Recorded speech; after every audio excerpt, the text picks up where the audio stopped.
distribute the condoms. So I thought, okay, so if I can't make the change here in my own country, I have to identify the centers of power where I can, which was the United States, where Bill Gates lived, and the United Nations, which has some kind of influence on all countries. So then I connected with organizations like Equality Now, Coalition Against Trafficking in Women, and they were the ones who introduced Gloria to me. And I brought Gloria to Sonagachi. She talked to the women, she talked to the girls, she sat in a circle with them, not once, but again and again since 2007. And together, in America, in Europe, in India, we said the same thing about how this Gates Foundation program is actually putting women and girls in harm's way by legitimizing the sex industry and also creating a false notion of ethical demand that it's all right to buy sex if you put on a condom. And also that it was a program which was so gender insensitive that they wanted to protect male buyers from disease rather than women and girls from the male buyers. So I had a voice, my voice was amplified by Gloria's voice, and together we kept saying this, and we built allies and friends across the world. And slowly, we even managed to talk to Bill Gates himself, his CEO, his father, and slowly now the program has come to an end and they're not renewing it. So this is how women can organize across countries, and we have to, because very often what is toxin in the global north is exported to the global south, which is like pesticides, infant formula, genetically modified seeds, and including ideas about development which are actually so stupid that they teach us to cut off empathy with the person that we want to reach. So between the powerful and the marginalized rather than building empathy. So Gloria was this huge ally, and because of her I was able to convince and reach people I needed to. Did you speak to Bill Gates? No. Did I speak to Bill Gates? No. But I think they had already, something happened because they were trying to palm the program off on the government of India, and the government said, no, thank you. And gradually it came, there was, it isn't like there was ill will, but there just wasn't listening it was making decisions. McKinsey and Company, do they know what's going on in Sonagachi? They don't even know. No, but they know what's going on in every country of the world because they have set themselves up to know what's going on in every country of the world. They've set themselves up to decide. I'm sure someplace they're doing something good. I don't mean to be, but it's a top-down solution. You've got to listen. And, shall I tell my fence example? Okay, this is, because I think wisdom only comes out of examples, right? Okay, so I was in Africa for a sex trafficking meeting, and it was pretty horrendous and terrible, and so I went to Zambia to visit friends in an area of little villages and big game, and I thought, okay, there's not going to be the same problem here. But sure enough, 2 of the women had gone to Lusaka because they didn't have enough money to support their families. They were sex trafficked and they never returned, okay? So I sat with, and you have to sit together, I sat with 30 or so women on a tarpaulin in a big field, and I thought to myself, this is not going to work this time. We're just too different. They're just too, the languages are not the same, the lives are not the same. But actually, one woman started to talk about, only now that she was a widow could she talk about her husband beating her, and that loosened up everybody else, and they started to talk. And so, there's something magic about people sitting in a circle talking about their lives. So I said, well, what would help you? They were explaining to me that maize, which was their big crop, their subsistence crop, that as soon as it got high enough, the elephants came in and ate it, and they needed the elephants for tourists. They didn't want to hurt the elephants, but they ended up with not enough money for their own food or for their kids' school fees. So I said, what would work? And that's why they'd gone to Lusaka, right, and been sex trafficked. I said, what would work? They said, well, if we had an electrified fence, then we could grow maize, and the elephants, wouldn't be able to come in. And so I raised not a lot of money. Maybe, I don't know, 3,000, 5,000. It was a very small amount of money for an electrified fence. I came back the next year. They had cleared huge fields all by themselves of rocks and weeds and so on.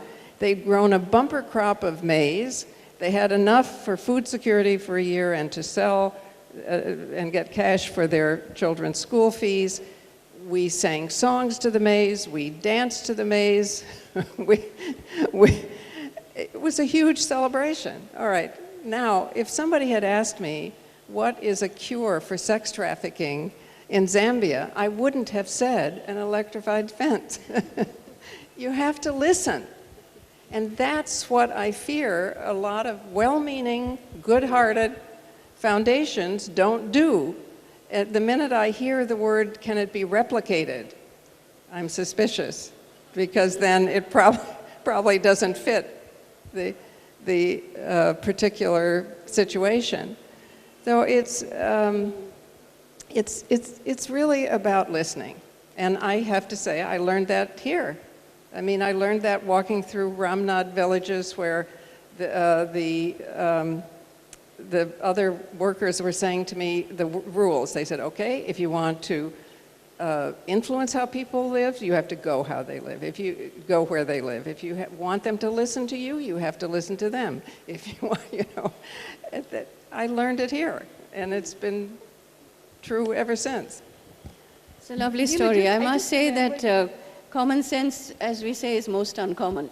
And so, sorry, Ruchira. I just remembered something. Gloria comes to where we work in Bihar. It's a remote village called Forbisganj, where even the airport is like 3 hours away. Roads are broken. It's on the border of India and Nepal, constantly flooded by Kosi floods, the poorest of the poorest state of India. And Gloria comes there every year to sit and meet with the women and girls. And at one time, I remember my mother joking to her that, everyone comes once to Forbisganj. You are the only one who comes again and again.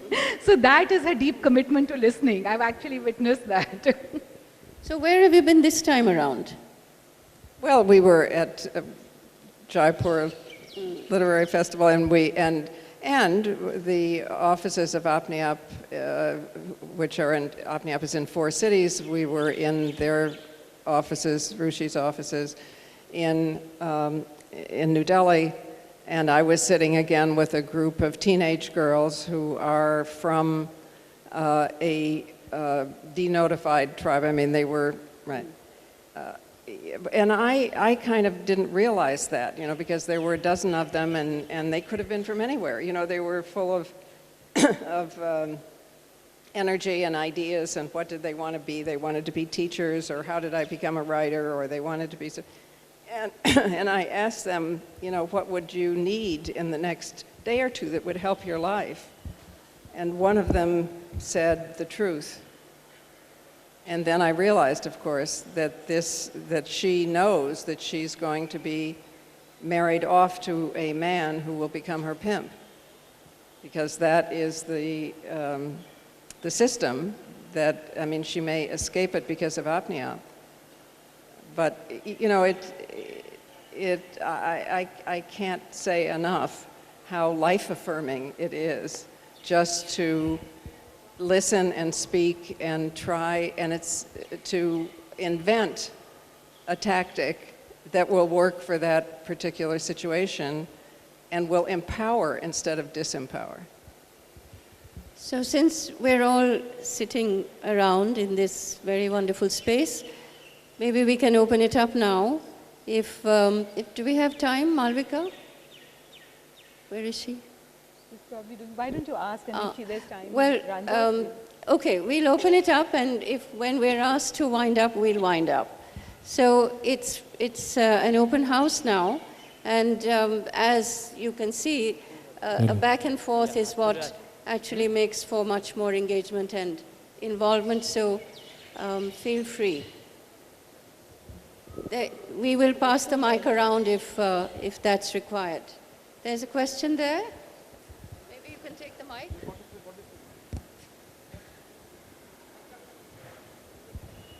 You have one. Hello. When the Titanic was sinking, women were allowed to go on the boats and men drowned. They stayed in the ship so that women could be saved. Men went down in mines. They went to the most inhospitable place. Doesn't it prove that that notion that patriarchy and is against women, that is false? That's a lie that has been created by feminism. And another thing which I want you to ask you is that, is that in America today there is rampant illegitimacy, there is teenage pregnancies, people drink, women drink, they smoke, they do all kinds of indecorous acts. Is that what you want to achieve through feminism in India? Or is it that there is some double standard? You don't speak about the women in Bangladesh. 80% of exports of Bangladesh is through stitching. And 80% of them are women, those who work in sweatshops. No Taslima Nasrin, no feminist talks about them. Why? Oh, Because no, we do. Sorry. There's the a huge support that is given to women there, and it's been talked about and struggled against for a very long time, for many, many years. So we could take one or two questions together, perhaps, and if it's, just keep it brief. Thank you.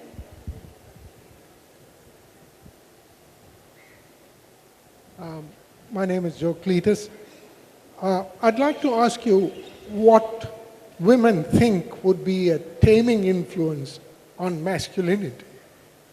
In other words, what kind of ideas can be incorporated into the training of boys and men so that masculinity, which will remain and which probably will always have the tendency to break out into violence, can be tamed, much like violent people can behave civilized in civilized society. So what are those ideals that need to be?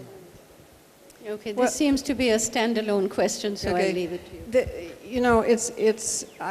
I think we invent and empathize and come to all kinds of ways. I mean, for instance, sometimes in the States, I just give the statistics about men's death, because men don't live as long as women in the States. And if you extracted from the statistics the deaths that are attributable to the masculine role, violence, speeding, tension-related diseases and so on, I think men live 8 years longer. So I say to them, the women's movement has, what other movement can give you 8 years of extra life, And a lot of men are, the single thing that makes the biggest difference is men raising children or being raised to raise children, because that frees the empathy that is in all human beings.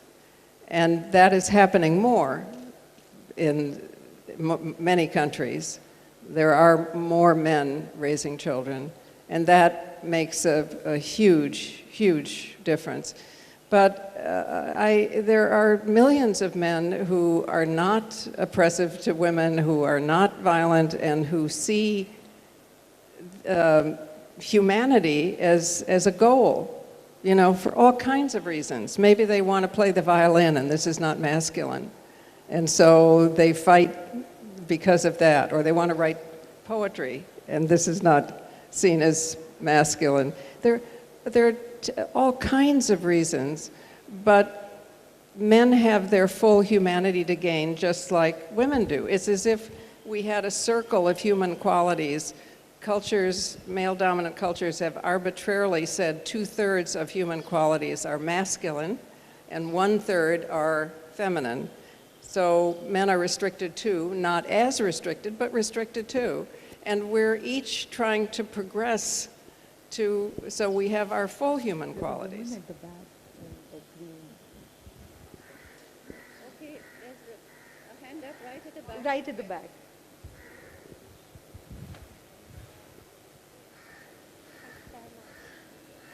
Hi. Thank you very much for your wonderful conversation. I read in an interview that Ruchira and Gloria had given in, I think, the Telegraph today, that someone had already asked this question, should we keep using the word feminism, not because there's anything intrinsically wrong with it, but because a lot of men sort of automatically feel defensive or as if they've got something to explain if they hear the word feminism. And then part of that question was also, why do young women find it so difficult to call themselves feminist? And I found that myself, actually, when I went, strangely enough, from India, where it was perfectly fine at the school and the college that I went to the UK, where young women just didn't want to be called feminist. I remember someone even saying to me, "How can you call yourself a feminist if you don't know how to cook?" And so I said, "Well, never mind." So for some years, I've been calling myself a genderist because I know that a genderist. A genderist. Yes, because I'm just hoping that that way men are also going to be released to talk about the things that shape them and control them, such as society not encouraging them to be the caregiver and the nurturer in a family relationship as much as women. And I just wondered what you think of that and whether you think the wording can be changed or not, or should be. Thanks. Well, I mean, before you answer, Gloria, I just want to say that we have a women's movement. We don't have a gender movement. You have to see what becomes a struggle concept, not just a word. I mean, any word is fine. There used to be a joke among feminists which went like this: why have sex when you can have gender? So what I mean is that that word has no meaning. It is the concept, and as I said, it is the women's movement, not the gender movement. So, sorry, Gloria. You know, it has not been my experience that changing a word to another word with the same content helps for more than 5 minutes, because then they figure out the content and they're against that, right? But at the same time, we get to choose. You get to choose whatever word you wish. I mean, I say feminist. Others say womanist. The only reason we chose less to say womanist is it was very confusing when it was applied to men, to call men a womanist. Some Spanish-speaking people say mujerista. Some young women say girls with 2 or 3 R's, so it's girls. We also say women's liberationist. And one day we won't need a word, but at the moment it's sufficiently unusual, so you need a word. And also the other thing is, if you don't have a word, you don't get support. If you don't send out a signal, you don't get support. And it is a majority issue. It is a majority belief in equality. There's a hand up there. One at the back. Nirmala Di, can you give it to the lady next to you? The lady next to you. Good afternoon, Gloria. My Subroto. I have a very small question. It's great of you that you are carrying on with this movement of feminism. At the same time, why don't you sponsor some sort of, self-defense for women, a camp like martial art, teaching them to go for self-defense and all that? No, there have been, since the beginning of the movement in many countries, martial arts programs. There probably are here too. I mean, it's one of the, self-defense was one of the first efforts of the women's movement. Nirmala Di? Can't hear.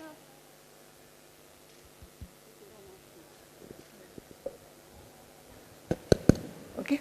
Now, the question was, you have a lot of experience of talking to women. I wanted to find out how we can talk to men about the fact that in the recent spate of rapes and violence, there's a viciousness, there's a violence among men, which is something that's very difficult to understand. So how do we get to talk to them? And what do we talk to them to understand why they're becoming this group violence, where they make calls to each other and say, come and help me rape this girl. So that kind of thing. So are we talking to the men at all? Are we talking to them about what's driving them to be that kind of vicious kind of, I don't want Yes, to well, we just saw a group of young men on stage here speaking out against violence against women. men are against this violence in the majority. But they were talking about chivalry. I'm not talking about chivalry. I'm talking about just being friends, just being equal, just being human beings on the planet, rather than somebody being not sort of becoming kind of neither entertainment nor a chivalry kind of thing. So I wanted to find out that middle. You know, I don't know that you can generalize. It's just, I mean, one thing is just being honest. I mean, we become better friends, we become friends, lovers, parents. There's, you know, men are deprived of their children much of the time if they're not. I mean, I think it varies very much with each person. But you were talking about the extremity of the violence, and I think what has happened is that a small group of men have gotten addicted to dominance as a drug, and so they commit what I call supremacy crimes because they have no other motive. They're not getting money, they're not getting sexual satisfaction, they're raping in groups, they're using objects to eviscerate women, they're going into theaters in my country and shooting people indiscriminately or into schools and post offices. Most of domestic violence falls under this category too because there's nothing to gain.